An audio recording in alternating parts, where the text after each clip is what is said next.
같이 고백할까요? 하나님 한 번도 나를 하나님 한 번도 나를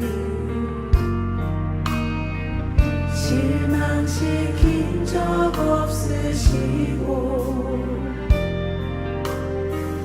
언제나 공평과 은혜로 나를 지키셨네.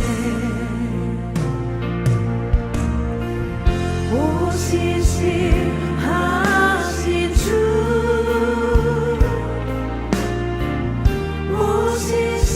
오신실하신 주,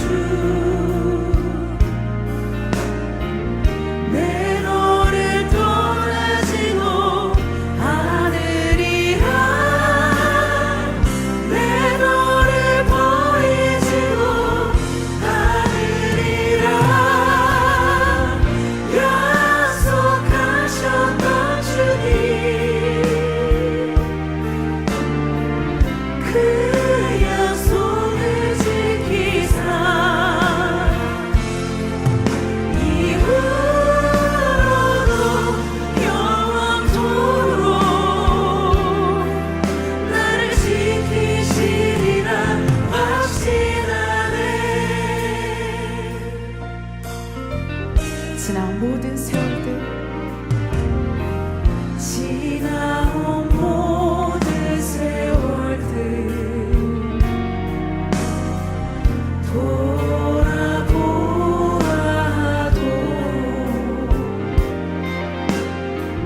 그 어느 것 하나 주의 손길 안 미친 것처럼. 여러분들만 다시 고백할까요? 지난 모든 세월들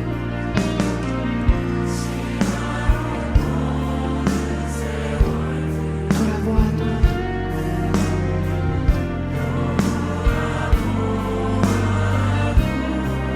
그 어느 것 하나 주의 손길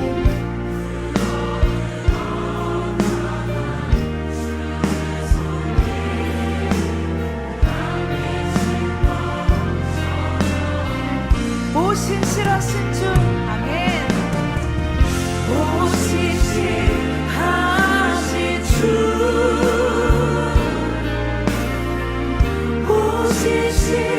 오신실하신 주,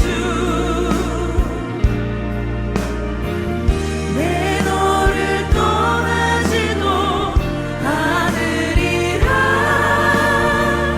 내 너를 버리지도 않으리라.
주여 외치시며 나아갑시다.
오늘 우리에게 주시는 하나님의 말씀은 시편 119편 65절에서 75절 말씀입니다.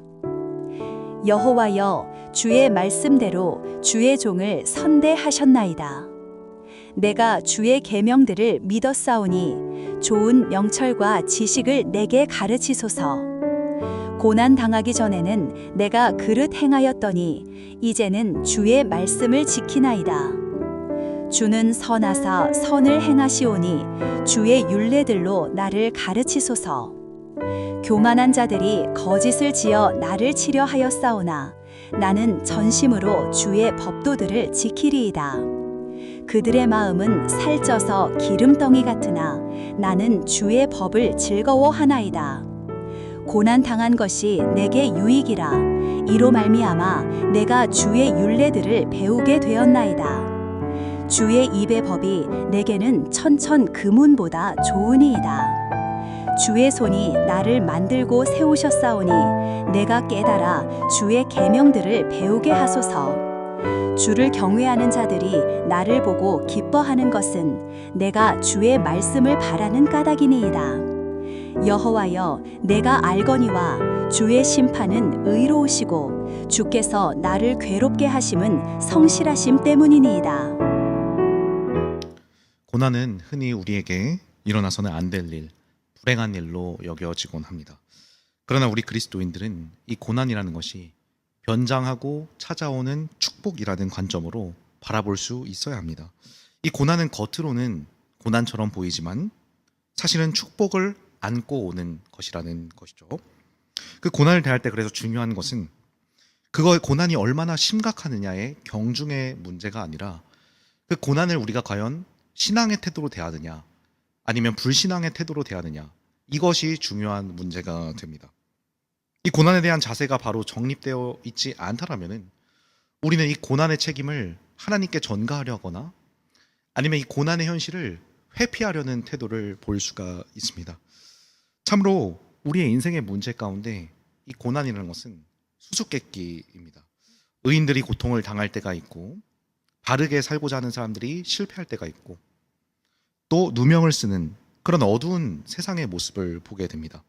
성경도 우리에게 일어나는 이 고난이라는 것이 어떤 우리가 죄 지은 결과, 인과응보의 결과다라고 얘기하는 부분이 있는가 하면, 어디에서는 또 이 고통이 우리의 죄와는 무관한 것처럼 이야기되기도 하고, 또 다른 곳에서는 이 고통이 사탄이 가져다 주는 것이라고 이야기되기도 합니다. 이렇게 놓고 볼 때 고난의 신비는 잘 풀리지가 않습니다. 수수께끼입니다. 그래서 고대로부터 여러 가지 철학들과 또 종교들에서 이 고난의 수수께끼를 풀고자 노력했습니다. 여러 가지 해결책들을 추구했던 것이죠. 그러나 이러한 수많은 시도에도 불구하고 우리 인간은 이 고난의 수수께끼에 대해서 참으로 헤아릴 수가 없다라는 것이죠. 아무리 문제를 풀려고 해도 도무지 풀리지 않는 이 고난의 문제. 그래서 이 성경은 고난의 신비를 밝혀두는데 의미를 두지 않습니다. 바로 고난을 통해서 섭리하시는 하나님을 바라보는 것이 우리가 성경에서 말하는 고난을 대하는 자세라고 얘기합니다. 고난 자체를 바라보고 고난에 몰두하기보다 그 고난을 주신 하나님을 바라보라라는 것입니다. 오늘 본문 말씀 75절에 주께서 나를 괴롭게 하심은 성실하심 때문이니이다. 이렇게 고백하죠. 그래서 우리 삶에 맞닥뜨리는 우리를 괴롭히는 이 고난 그 자체가 아니라 그 고난을 가지고 우리에게 역사하시고 일하시고 성실하게 함께 하시는 그 하나님의 뜻을 바라볼 수 있어야 한다라는 것입니다. 고난 가운데 우리는 이 고난의 배후에서 일하시는 하나님을 만나야 합니다. 여러분, 고난을 당해보신 적 있으십니까? 우리 살면서 여러 괴로운 날들이 찾아옵니다. 무언가를 도전했다 실패했다든지 이별을 했다든지 우리는 언제든 그 욥과 같이 고난의 처지에 처할 수가 있습니다. 이 욥을 찾아와서 괴롭히던 친구들처럼 우리도 그러한 욥의 처지에 처할 수가 있는 것이죠. 그래서 이 고난당하는 자 외에는 그 누구도 고난당하는 자의 심경을 알 수 없는 것이 이 고난의 특징입니다. 잠언 14장 10절 말씀에 마음의 고통은 자기가 알고 마음의 즐거움은 타인이 참여하지 못하느니라. 고통은 그 고통을 당하는 자만 아는 것이기 때문에 타인이 함부로 왈가왈부할 수가 없습니다. 그래서 우리가 해야 되는 것은 로마서 12장 15절에 즐거워하는 자들과 함께 즐거워하고 우는 자들과 함께 울라. 우리 고통 중에 누군가 괴로워할 때 우리가 할 수 있는 최선은 함께 울어주는 것, 같이 기도하는 것입니다. 그것을 하나님께 그 문제를 맡기도록 우리가 같이 기도해 주는 것, 이것이 고난에 대해서 우리가 할 수 있는 최선이라는 것이죠. 그렇다면 하나님이 그의 자녀들에게 이 고난의 풀무불을 허락하시는 이유가 무엇인가 질문하게 됩니다. 왜 하나님은 전지전능한 분이신데 우리가 고난을 때로 겪도록 허용해 주시는 것일까요? 하나님께서 이 땅에 고통을 남겨놓으신 그 신비는 우리가 익히 다 헤아릴 수가 없는 그러한 수수께끼 같은 문제입니다. 다만 우리는 그것을 허락하신 하나님을 믿음으로 신뢰하는 길 말고는 다른 길이 없습니다. 하나님을 믿음으로 우리가 신뢰한다면 이제가 우리가 다루어야 할 문제는 확실합니다. 하나님께서 이 모든 고난을 우리 그리스도인들의 유익을 위해서 사용하신다라는 것이죠. 오늘 본문 그래서 67절 말씀에 고난당하기 전에는 내가 그릇 행하였더니 이제는 주의 말씀을 지키나이다. 또 71절에 고난당한 것이 내게 유익이라. 이로 말미암아 내가 주의 율례들을 배우게 되었나이다. 바로 시편의 기자는 깨달았다라는 것이죠. 고난을 통해 이 고난 가운데 잠자던 나의 영혼이 깨어지고 하나님께 돌이키지 않던 자들이 하나님께 돌이키게 되고 죄를 범하는 이들에게 경각심을 주기 위해서 하나님께서 이 고난을 때론 사용하신다라는 것이죠. 그래서 영국의 유명한 기독교 작가 C.S. 루이스는 고통의 문제라는 책에서 이렇게 말합니다. 사람에 따라 무서운 일이 일어나기 전에는 하나님께 귀를 기울이지 않는 습성이 남아있다. 그러므로 고통이란 기머거리에게 알아듣도록 하는 하나님의 확성기이다라고 얘기합니다. 그렇습니다. 고난은 우리에게 어떤 문제라기보다는 하나님께 돌아갈 수 있는 기회가 됩니다. 이것이 고난의 공식입니다. 그럼 우리 그리스도인들은 우리에게 찾아오는 이 고난을 부정적으로만 볼 것이 아니라 믿음의 자세로 바라보아야 합니다. 또한 이 고난은 우리로 하여금 하나님을 닮은 인격을 형성하게끔 합니다. 행복은 흔히 많은 쾌락이로 여겨지곤 합니다.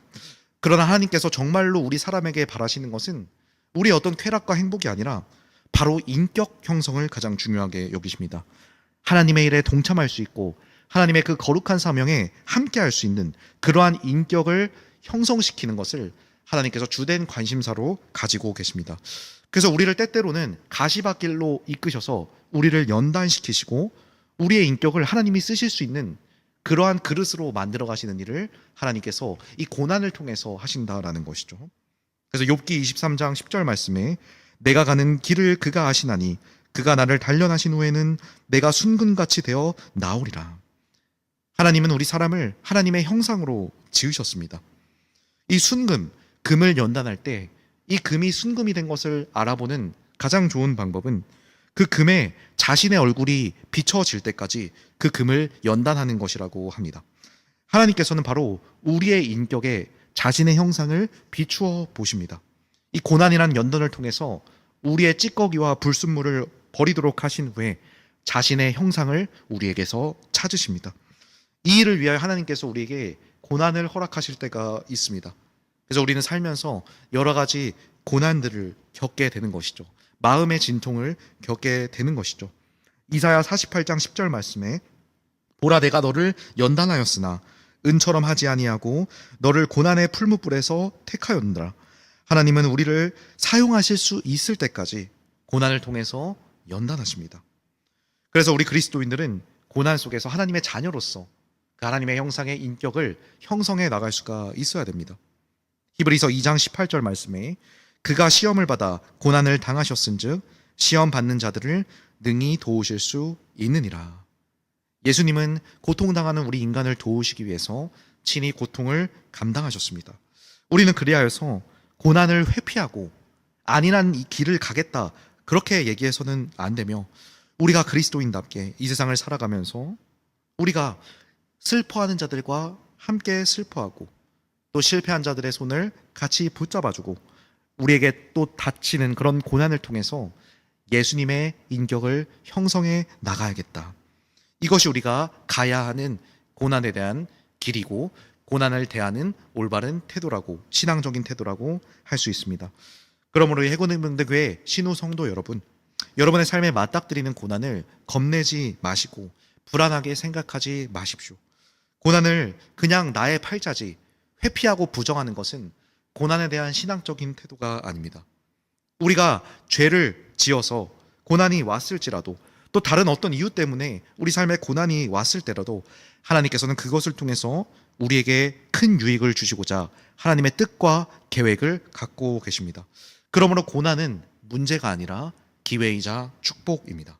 우리는 이제 우리 삶의 이 고난을 하나님의 관점에서 신앙적인 관점에서 바라볼 수 있어야 합니다. 그래서 우리 신우 성도들 향한 하나님의 비밀스러운 뜻과 계획을 바라볼 수 있기를 소원합니다.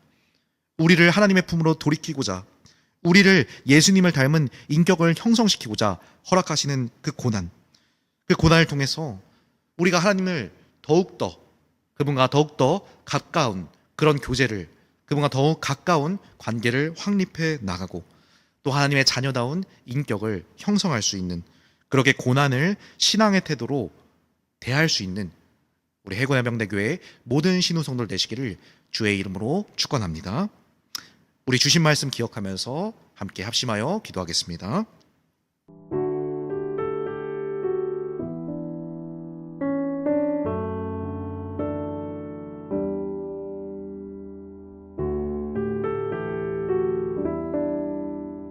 참으로 성실하신 하나님 아버지, 우리는 삶에서 맞닥뜨리는 고난을 두려워합니다.